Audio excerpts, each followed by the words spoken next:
Assalamu alaikum wa rahmatullah. Kamar yadda muka yi alkawari za mu kawo muku tutorial na episode 2, misali da muka bada episode 2. To insha Allah ba tare da bata lokaci ba mu je dan bana so bidiyon ya tsayi saboda wasu dalilai.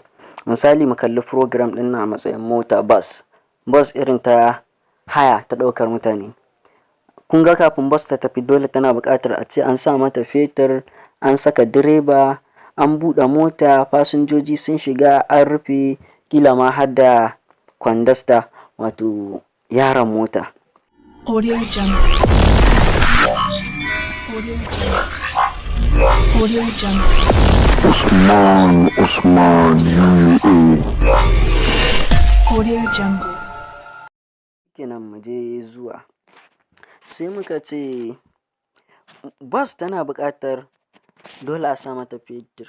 To wannan layin na farko shine fetur ɗin. Kafin bus ta tafi ko kafin mota ta tafi dole sai an saka mata fetur. To dole sai an samu direba. Wannan shine direban mu, main point ɗin nan. Sannan ga ƙofar mota, sannan ga yaron mota, sauran duk abin da ya biyo a tsakiya ɗin nan su ne fasinjoji. Wannan shine marfin mota, sannan wannan shine mabuɗi, wannan shine marfi. To sauran duk abubuwan da ke a ciki kuma su ne fasinjoji. To shi wannan layi na farko include angle bracket, standard input and output da header. Wani library ne, wasu ma'ajin bayanai ne wanda kake gayawa kwamfuta ko compiler cewa kana so kai amfani da keyboard ɗin kwamfuta sannan da screen ɗin kwamfuta. Shi wannan library ɗin shi yake faɗi wa kwamfuta cewa za ka yi amfani da input da output a ciki. Sannan wannan int main board ɗin shi ne yake yin executing, shi ne zai lissafa duk abubuwan da ke cikin nan. Duk waɗannan rubututtukan shi wannan shi ne main board ɗin nan shi ne yake iya sarrafa su. Sannan wannan shi ne yake faɗi wa wancan an gama sarrafawa komai sai ya koma 0. Sannan kuma wannan shi ne yake rufe bayanan da ke cikin nan. A misali bara ne muku bayani dalla-dalla. Shi wannan standard input da output ɗin shi ne wato za ka yi amfani da keyboard da screen ɗin kwamfuta kenan. Sannan mun yi magana akan data types da variables da dai sauransu. To duk inda kuka ga na rubuta da ja ɗin nan su ne ake cewa data types. Sannan waɗannan da na yi su kuma da kore ko in ce tsanwa su ake kira da variables. Sannan su kuma nan su ne abin da ke gabansu after equal sign ɗin nan su ake kira da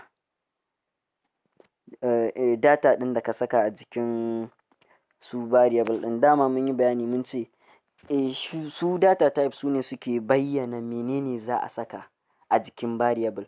Ita kuma variables ita ke ɗaukar abin da aka saka ɗin. A misali muka ce integer za ta iya ɗaukar, tana faɗi wa variable ta ɗau number marar point. Duk inda ka ga integer to tana faɗi wa variables ta ɗau number mai normal mara point. Shi ne kamar da nan aka ce int age. Wannan int age ɗin wannan integer ɗin to ita take faɗi wa wannan variable ɗin cewa ta ɗauki number marar point. Sannan kuma ga float GPA equals to 4.5. Wannan float ɗin dama mun yi bayani duk inda aka ga float ita ce take ɗaukar number mai point. To mun ƙirƙiri variable ɗinmu mai suna GPA. Sannan mun ajiye mata 4.5 a ciki. Sannan muka ƙirƙiri variable mai suna character muka ajiye mata A. Dama kamar yadda bayani ya gabata, ita character tana ɗaukar single abu ne sannan sai a saka shi a cikin single quote. A misali za ta iya ɗaukar number 1 a cikin single quote, za ta iya ɗaukar A ko B ko har Z amma ƙwaya ɗaya a cikin single quote. Sannan su waɗannan jajayen su ne data type, su ke bayyana wa variables waɗannan korayen me za a ɗauka. Muka ce int age ta ɗauki 20, int float GPA ta ɗauki 4.5, sai float character sai character grade ta ɗauki A. To mun gama da wannan, za mu sauko waɗannan function ɗin na ƙasa. Su kuma wannan function ɗin na ƙasa, dama a can sama mun yi bayanin na cewa mun faɗi wa kwamfutar mu za mu yi amfani da input da output a nan wajajen. To shi ne muka dawo nan za mu yi outputting. Duk inda kuka ji print, in kuka kai aiki cafe ko wanda suke cafe aka ce print, ba ana yin printing wani document bane daga kwamfuta ya dawo jikin takarda. To daga abin da aka seba a jikin waɗannan variable ɗin namu, muna so a yi mana printing ɗin ya dawo kan screen. Ina fatan an gane. Mun yi saving ɗin 20, mun yi saving ɗin 4.5, mun yi saving ɗin A. To muna so a yi mana printing ɗinsu su dawo jikin screen ɗin kwamfuta. To sai muka ce print shekararka, muka yi dot, muka yi percentage, muka yi D. To bara ne muku bayani. Duk inda ka ga print ana nufin a yi printing ɗin duk abin da ya zo cikin bracket. To a shi ma a cikin bracket ɗin akwai ƙa'idoji. Duk abin da aka saka a cikin double quotation, to a C programming shi abin exactly zai saka. Kun ga an saka mana wannan shekararka. To ita za ta yi printing exactly. To amma kafin nan ga wani abu. Kun ga percentage da D. Su wannan percentage da D ɗin su ne specifiers wanda suke magana abinda ana so za a yi printing ɗin wani abu bayan wannan kenan. Sannan abinda za a yi printing ɗin shi ne duk inda ka ga D yana nufin integer ne za a yi printing. Duk inda ka ga D ɗin nan yana nufin integer ne za a yi printing. Sannan a C programming ba ta yin printing ɗin wannan abun ɗin.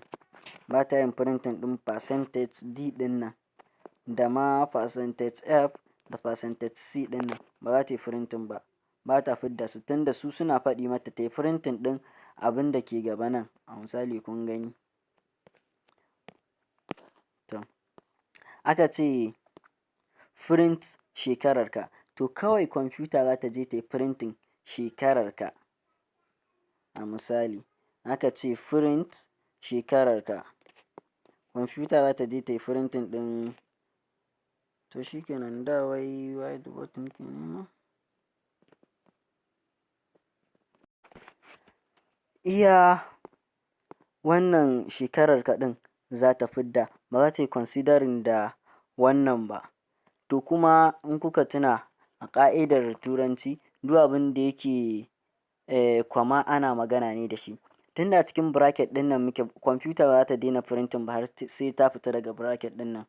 To za ta yi kwama sai ta zo sai ta fidda mana wannan age ɗin, shi ma za ta yi printing. Sannan idan muka tuna abin da ke jikin age ɗinmu shi ne 20. To daga yanzu duk inda kwamfuta ta ga age kawai za ta ɗauke ta ne a matsayin 20. Sannan sai aka ce a yi printing ɗin GPA ɗinka. To kawai kwamfuta za ta duba abin da ke cikin bracket ne, printf, sai quotation, duk abin da ke cikin quotation, tsakiyar quotation ɗin nan za a yi printing ɗin shi banda wannan specifier. Na ƙara maimaitawa banda ita, sabida ita kawai tana magana ne akan abin da zai biyo baya. To kwamfuta za ta ɗauki iya wannan GPA ɗin naka, sai ta yi printing ɗin shi, sai ta yi gaba tunda an ce akwai kwama, sai ta duba menene GPA ɗinka. Sannan mun ga duk inda GPA take kawai yana nufin 4.5. Sai character, sai print F na gaba matsayinka. To kwamfuta za ta yi printing ɗin matsayinka tunda shi ke cikin quotation. Sannan tunda an yi kwama sai ta yi printing ɗin grade. Sannan mun san duk inda grade ɗinmu take kawai A take nufi. A kawai take nufi. To a takaice dai duk inda aka ce a printing ɗin duk wani abin variable da aka faɗa, to kawai kwamfuta za ta duba, ba variable ɗin za ta yi bayani ba. Ba variable ɗin za ta yi bayani ba. Za ta yi bayani akan abin da aka ce a printing ɗin. Da aka ce a printing ɗin GPA a plot ɗin nan, to ba GPA ɗin za ta yi printing ba, abin da aka sa mata, abin da aka yi mata store, aka ajiye mata a kai kenan. Tunda an ce ai ita variables kawai a wani memory ne ko wani ma'aji ne ko wani akwati ne da ake ajiye bayanai a ciki. To mun riga mun ajiye mata 20, mun ajiye mata 20 ga 20. Integer age ɗinmu mun ajiye mata 20. To kawai kwamfuta za ta yi considering a cewa 20 ake so a fiddo. Sannan nan da muka ajiye 4.5, to kawai za ta yi considering da cewa 4.5 ake so a fiddo. Kamar ran da muka ajiye A, to kawai duk inda ta ga grade za ta ce A kawai ake so a fiddo. A misali ga output ɗin da muka samu. Na ce muku idan aka ce abin da ke cikin bracket take fiddawa, sannan abin da ke cikin quotation tana ajiye exactly. Kamar nan kun ga ta ajiye mana shekararka exactly da wannan dot ɗin. Sannan ba ta yi mana printing ɗin wannan ba tunda an ce shi kawai yana bayani ne akan abin da ke gaba. Sannan za mu yi bidiyo ma akan su waɗannan specifiers ɗin insha Allah. Sannan age ɗin nan mun san kwamfuta kawai za ta kalle ta ne a matsayin 20. To gashi ta kalle ta a matsayin 20. Sannan kun gani a nan na biyu aka ce GPA ɗinka, sai kwamfuta ta yi mana printing ɗin GPA ɗinka. Sannan sai a gaba GPA mun ga duk inda kwamfuta ta ga GPA 4.5, to kun gani 4.5. Sai nan aka ce ta yi mana printing ɗin matsayinka, to kun ga C. Grade, to duk inda grade yake kwamfuta kawai tana kallon shi ne a matsayin A.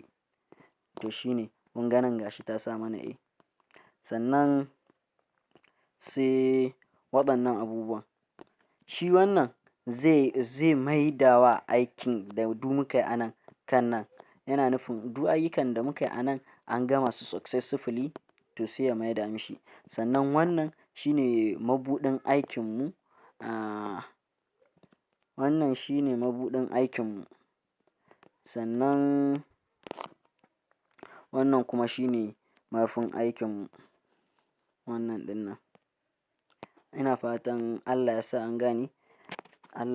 Sannan zan ajiye link ɗin application ko software wadda za a rinƙa running na application ɗin nan. Insha Allah a bidiyo na gaba za mu yi bayanin waɗannan specifiers ɗin da sauransu.